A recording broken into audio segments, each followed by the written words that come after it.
Não há pessoa verdadeiramente convertida que viva a vida inútil e ociosa. Somos devedores ao mundo pela graça que nos foi dada por Deus, pela luz que brilhou sobre nós e pela beleza e poder que descobrimos na verdade.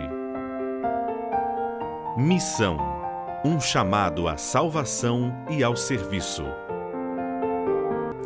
Dizer que você está apaixonado por Cristo e ficar calado, quer dizer que você alcançou a experiência da salvação e não contar para outros o que aconteceu na sua vida, é impossível.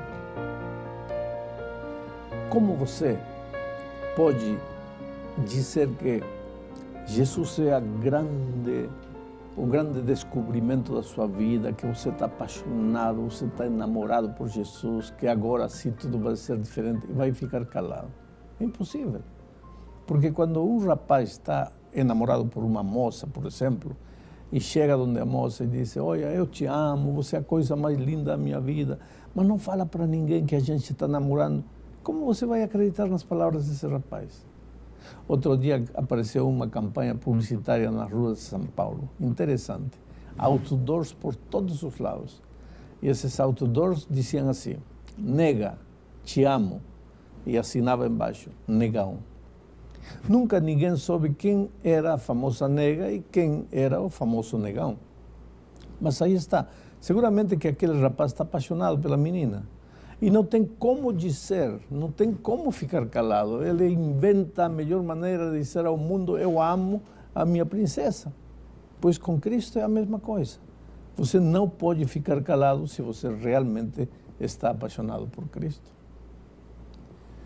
Agora, querido, eu vou te dizer, vou ler 4 textos que mostram que quando Jesus te deu a missão, só foi porque te amava. Só foi para teu bem. Eu vou ler os 4 textos dos 4 evangelhos onde Jesus entrega a missão para a sua igreja. Vou começar com o tradicional capítulo 28 de São Mateus. Mateus 28. Só que eu não vou ler somente a ordem de ir e pregar o evangelho. Eu vou ler o motivo por que Deus deu essa ordem. Está no versículo 16 e 17, diz assim: seguiram os 11 discípulos para a Galileia, para o monte que Jesus lhes designara. E quando o viram, o adoraram, mas alguns duvidaram.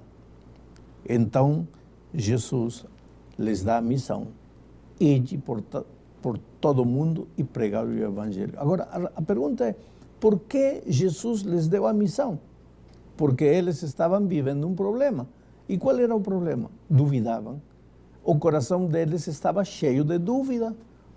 E na opinião de Jesus, o melhor remédio para o problema da dúvida era dar-lhes a missão. Preguem o evangelho e a dúvida vai desaparecer. A mesma coisa acontece hoje com você.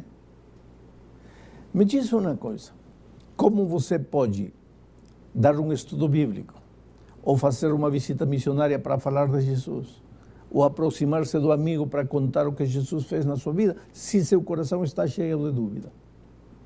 A dúvida desaparece. Por isso Jesus te deixou a missão. Agora vamos ao Evangelho de São Marcos, a outra ocasião em que Jesus deu a missão para seus discípulos. Vou ler o capítulo 16 de São Marcos. Diz assim, o versículo 14: finalmente apareceu Jesus aos 11 quando estavam à mesa e censurou-lhes a incredulidade e dureza de coração, porque não deram crédito aos que o tinham visto já ressuscitado.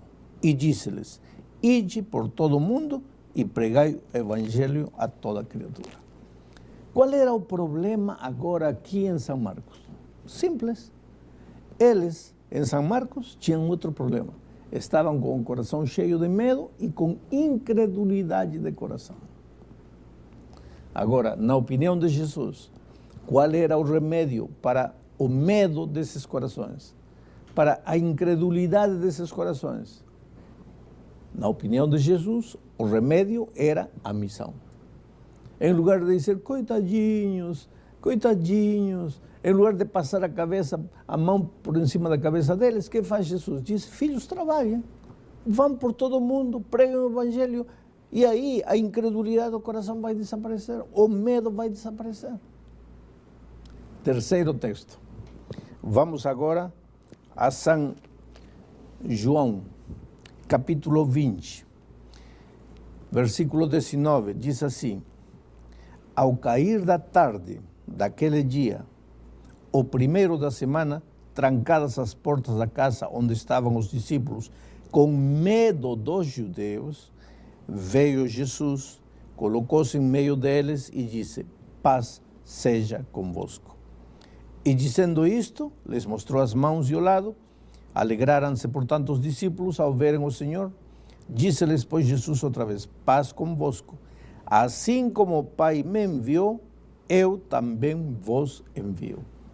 Qual era o problema aqui? O medo. Oh, querido, tem muita gente que vive com medo, e o medo não te deixa ser feliz. Sabe que o casamento não funciona por causa do medo? Medo no coração do marido ou da mulher. Sabe que muitos pais têm problemas com os filhos porque o coração está cheio de medo. Outro dia eu falei com um pai cujo filho está nas drogas, e ele disse assim, eu não tenho certeza. Eu falei, e por que não fala? Não, porque tenho medo de magoar ele. Está vendo? Medo. O medo. Então o filho continua se afundando nas drogas, ele está com medo de falar porque não tem certeza. Mas tem evidências. Dinheiro está desaparecendo, o menino está chegando tarde, o menino perdeu interesse na escola, evidências.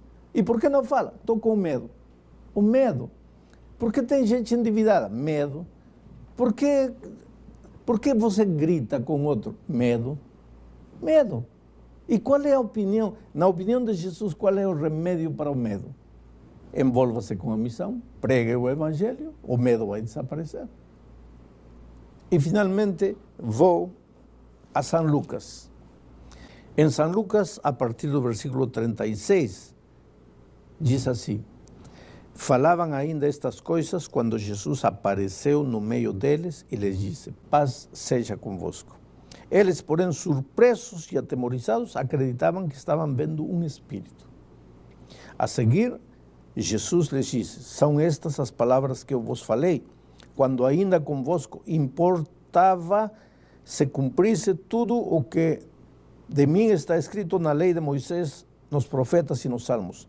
Então lhes abriu o entendimento para compreenderem as Escrituras e lhes disse, assim está escrito, que o Cristo havia de padecer e ressuscitar dentre os mortos no terceiro dia, e que em seu nome se pregasse arrependimento para a remissão dos pecados.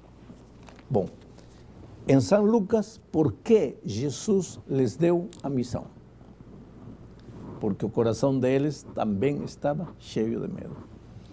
Sabe, querido, na igreja tem muita gente que tem medo de não estar salvo.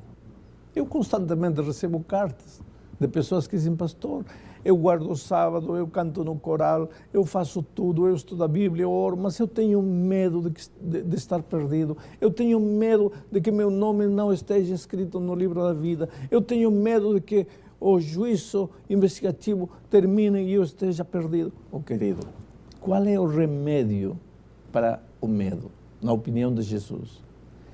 Prega o Evangelho.